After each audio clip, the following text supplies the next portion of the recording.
kind of a mini tool review. I picked up these things. INKZALL, what do you call it? Pen. I'm not sure if it's the same one I have in my pocket. But, yeah, let's see. Yeah, same one. Except this one's a little more eroded. I have one in my pocket, and the reason why I'm doing a video on this is one they're pretty cheap. But I noticed with Sharpies, like if you're writing on something, these things, Sharpies, if you like, I use them at the store. Sharpies for coloring in bags and stuff I have wrong prices on. Because I buy stuff in the US, I bring it to Canada. Sometimes you got a little, just mark the prices out. And I notice when you use a Sharpie and you try to like get a nice black spot, as soon as you go over the spot you color it in, it kind of like just erases itself. And I find these don't erase themselves. And I honestly think, I'm beginning to think that these things are better than these things.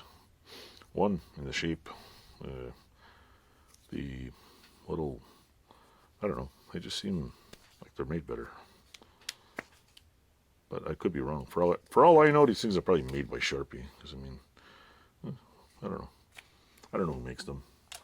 But overall, so far, I've come to like these Milwaukee INKZALL part number 48-22-3104.